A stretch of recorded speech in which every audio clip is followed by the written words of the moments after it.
baru sampai tengah jalan muntah darah. Sampai akhirnya nelfon ke kami, tidak jadi karena takut. Dia masih memikirkan anak istrinya, jadi akhirnya kembali lagi ke kota tinggalnya. Ya, seperti itu. Jadi, saya jujur aja, kalau saya iya, katakan iya, tidak, katakan tidak. Kalau dari pihak saya, Adi bin Slamet, memang tidak ada bukti dalam arti kwitansi atau apa penipuannya, atau perjanjian tertulis, tidak ada. Nah, lalu akhirnya pihak kepolisian sendiri yang menyarankan coba ke MUI. MUI, coba lihat adakah ini indikasi aliran sesat. Karena kalau sampai MUI mengeluarkan fatwa aliran sesat, baru polisi yang bisa bertindak. Seperti kasus-kasus kayak misalnya Lia Eden gitu ya. Jadi gini ya Mas Ramdan ya, maaf sebelum. Satu, oke lah kalau Mas Adi tadi bilang harus mengakui ya. Saya hanya minta satu hal saja Mas Ramdan. Kalau memang mau berdamai ya, kalau memang kan Mas Ramdan dalam statementnya lihat ini Gucci nggak ada gaibnya, digosok-gosok, nggak keluar jin segala macam, nggak ada apa-apa. Oke, saya hanya minta satu hal. Adakan sholat berjamaah di lantai atas ya, dipimpin imamnya oleh subur, yaitu sholat maghrib atau isya. Itu kan hal yang ringan, betul nggak? Ya. Lalu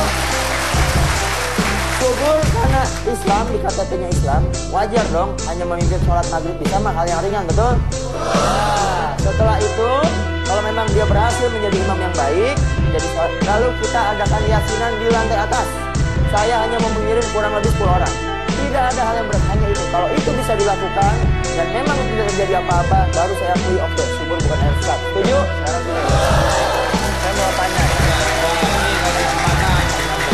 Saya mau tanya. Pada saat Anda ya, datang ke sana, subur itu seorang ya kiai atau seorang ulama atau seorang apa? Maaf ya. Enggak, saya mau tanya, tolong jawab aja. Ya. Oh, saya mau jawab ya. Tenang. Diam ya. Anda itu kenal subur baru ya. Anda bisa rasakan. Saya sebagai pengajar punya. Kalau Anda nggak suka itu saya. Silakan. Loh, sekarang tuh pendapat yang membela saya di Indonesia. Dengar dulu ya. Subur bukan kiai, bukan ustadz, tapi seorang muslim. Tidak mungkin seorang subur tidak bisa jadi imam. Betul nggak? Mungkin kan kalau subur bukan orang sesat. Saya hanya minta dia jadi imam. Kita pengajian Yasin dia kalau atas. Hanya itu. Sama tidak? Santai dulu, minum dulu. Minum dulu. Jangan marah-marah, tenang. Tenang aja dulu. Maaf, maaf, ini ditonton seluruh dunia ya, bukan betul. Hanya sekupnya nasional, internasional ini. Iya. Ini live streaming juga loh, benar? Oke. Ya, makanya pertanyaan saya itu udah dijawab.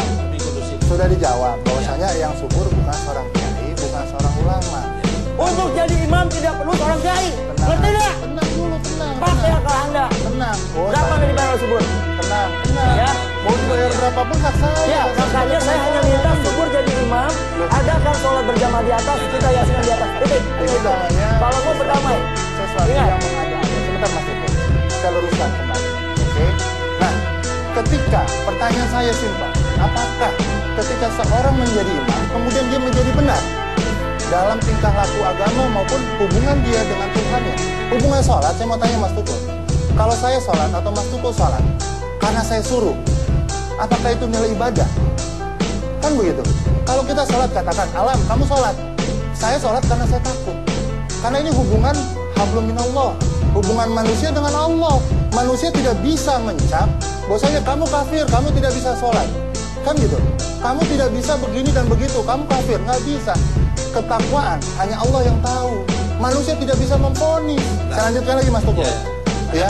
Kalau dikatakan, enggak sebentar. Kalau dikatakan aliran sesat, saya mau tanya, aliran sesat itu apa sih? Pengertiannya tahu nggak? Secara hukum loh. Kenapa? Menyatakan orang atau kelompok itu sesat atau tidak ada mekanisme hukumnya.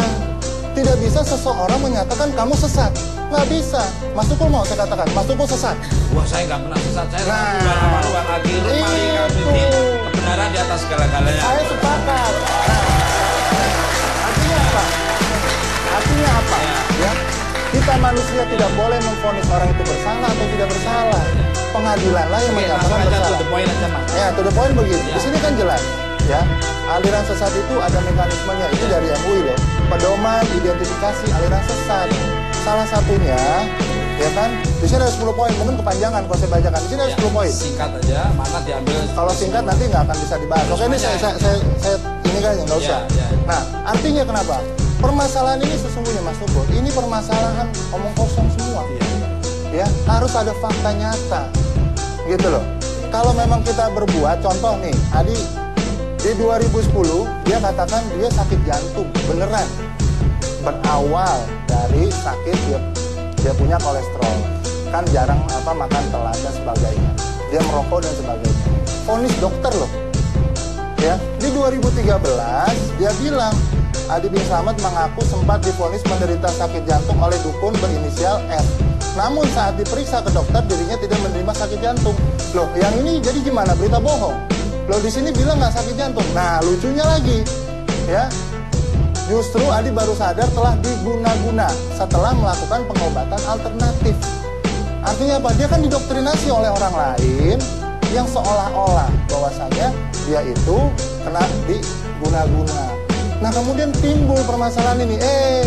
Nggak ilalah DPR kok bisa gitu loh, tiba-tiba istilah gayung bersambut, dibuatlah itu, ya kan, undang-undang RUU, undang-undang KUHP tentang pasal santet sampai hari ini. Makanya kita berbicara harus berdasarkan fakta. Kalau ini tidak diselesaikan, Mas Tukul, semua orang kita mengajarkan fitnah. Andai kata, saya mau coba tanya, andai kata MUI nyatanya tidak menyatakan dia sebagai aliran sesat, siapa yang dosa? Semua orang yang sudah terkontaminasi menyatakan, memvonis dalam pikirannya maupun pemberitaan dan sebagainya, ini orang aliran sesat. Dosa semua orang siapa yang menanggung? Oke, nanti pokoknya dicari solusi yang terbaik. Betul, makanya begini Mas Tukul. Kalau bicara win-win solution, kita bicara etika, ya. Kita nggak mungkin duduk ketika bicara